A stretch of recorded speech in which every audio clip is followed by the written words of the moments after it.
the president has to stop worrying. He has to stop worrying about what people are going to think. He has to stop worrying that people in his constituency are going to be upset that he panders or pays attention to the black vote. Let's listen to clip number 2. This is President Obama with Brian Williams.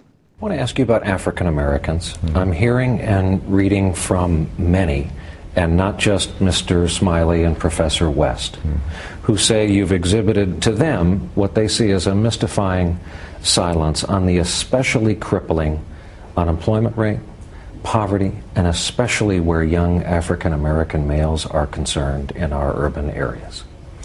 The most important poverty program is a job.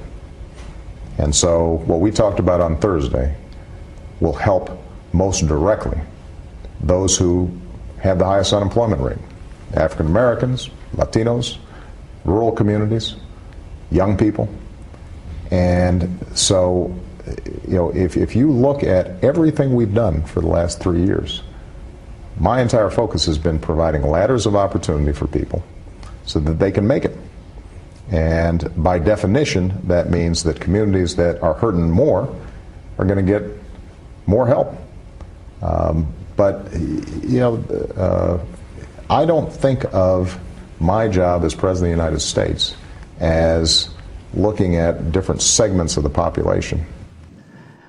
You know, I hear what the president's saying. I hear that he wants to be the president of all the people, and he wants to provide ladders of opportunity, whatever in the world that means, to all Americans, and the best poverty program is a job. But, you know, there comes a point where this president and his administration, where this White House has to learn how to communicate with people.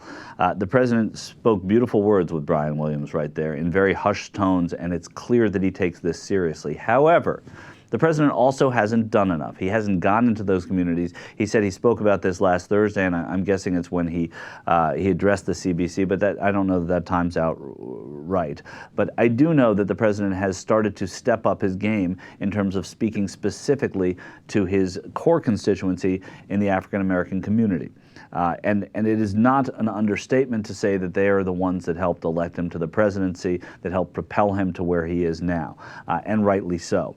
In order to keep those votes, he has to pay greater attention to them. He was talking, Brian Williams alluded to the poverty tour that Cornel West, a professor, and Tavis Smiley, a talk show host, went on. And I guess they visited 10 cities. I don't know the specifics of it. But it was trying to bring a message of dissatisfaction with the attention that those communities and the impoverished in America are getting. And it seems at the expense of them, expense of those of that segment of the population, the president is spending much too much time with Wall Street honchos and banking dudes and all the people that he is not meant to be with when you're talking about people with 16% unemployment.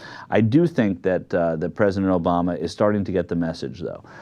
It's not going to be by saying we're providing ladders of opportunity. Where are those ladders? I mean, he's saying that he's been doing it for 2.5 years and unemployment hit 16% in July. Nobody cares about ladders of opportunity if they don't have a job. And to hear the president say, yes, the best anti-poverty device is a job, is fine. It's fine if he believes that. But he hasn't communicated to that group of people that he is doing anything about it. So you see a beginning disconnect between the African American community and the president right now. You're seeing these poll numbers come in this morning. They are shocking and they are scary. And again, they're not as shocking and scary as they appeared. As I said, it's people who strongly approve of President Obama. He has an 86% approval rating amongst African Americans, but strongly approve is down to 58%. Those numbers have to get up, and it's not just, he doesn't have to just go out and make speeches. He has to start doing things and start addressing the segment of the population that he's talking to. And I think segmenting the population, you know, the president's saying, I don't think we should segment the population. I'm the president of all the people. Yeah, you are the president of all the people, but I can tell you, when a segment of your population needs help, when the auto industry needed help, you segmented out the auto industry. When union workers need help, you segment out union workers. When African Americans in America need help, you segment them out and you address them specifically. It's not time for this president to be afraid anymore.